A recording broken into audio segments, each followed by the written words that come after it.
I didn't want to have to make this video. I really, really didn't want to have to make this video, and I mean that, alright?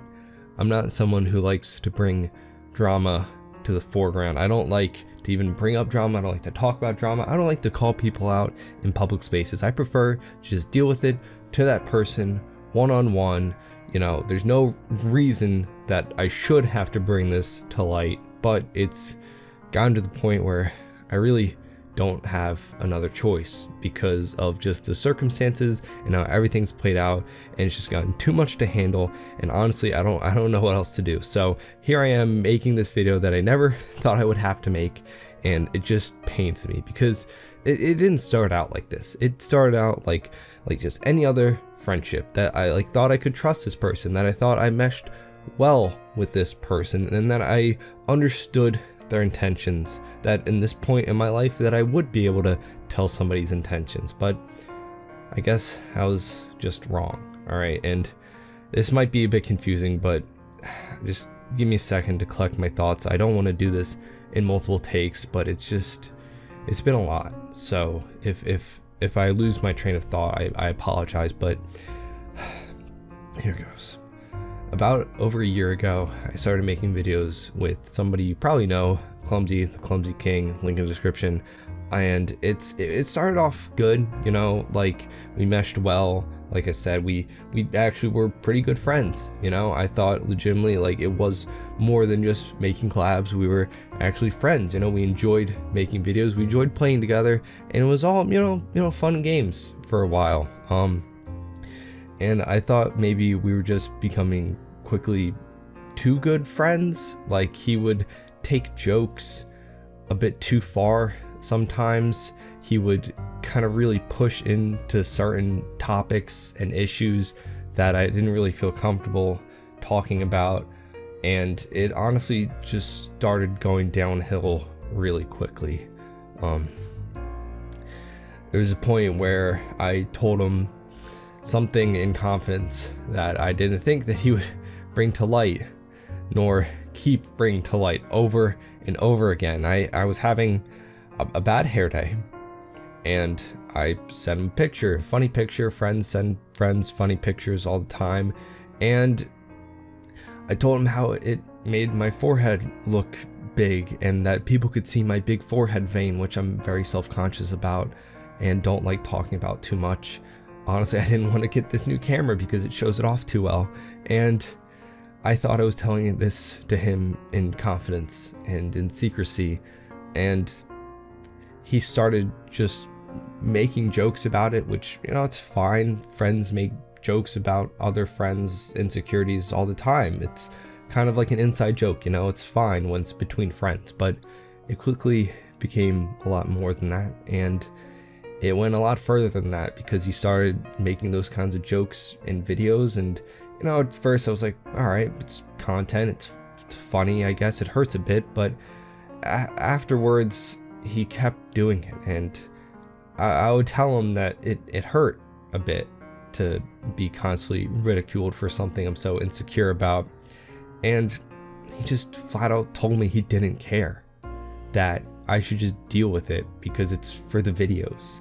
And I was kind of, you know, put back. Like, this was a few months ago, so a good amount of time into us making videos, and I honestly just didn't know what to say. But then it got even worse, and he would go into my comments section and my live streams and just try and turn people against me.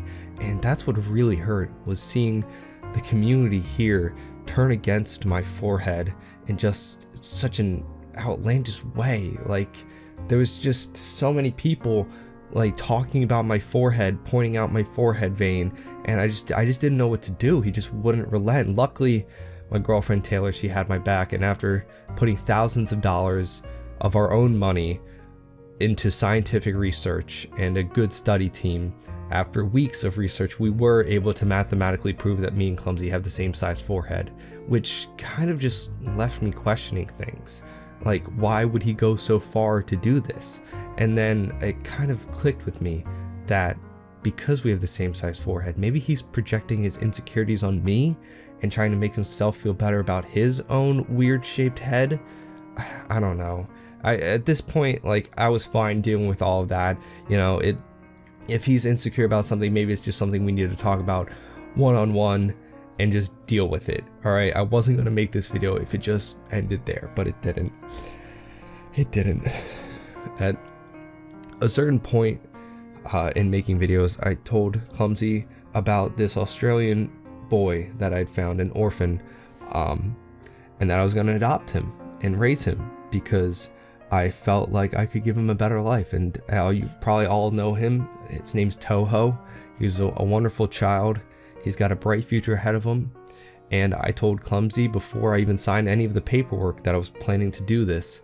And I thought he would be happy and try and support me in this. But he just kept taking it too far in some things.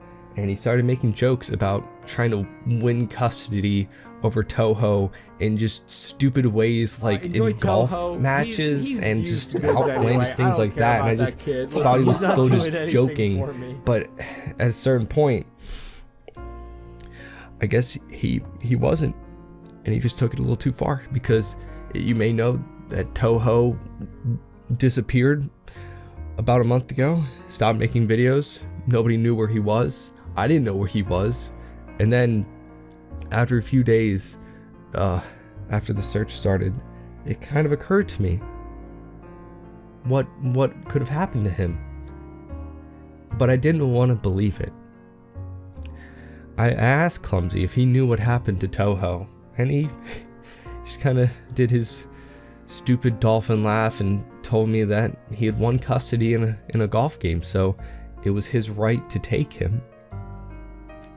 And I had no proof, really. I mean, it was just my word against his. But after weeks of investigating, the Australian chief of police told me that they did in fact find Toho locked in Clumsy's basement, and that he'd been feeding him prunes for weeks. He doesn't even like prunes.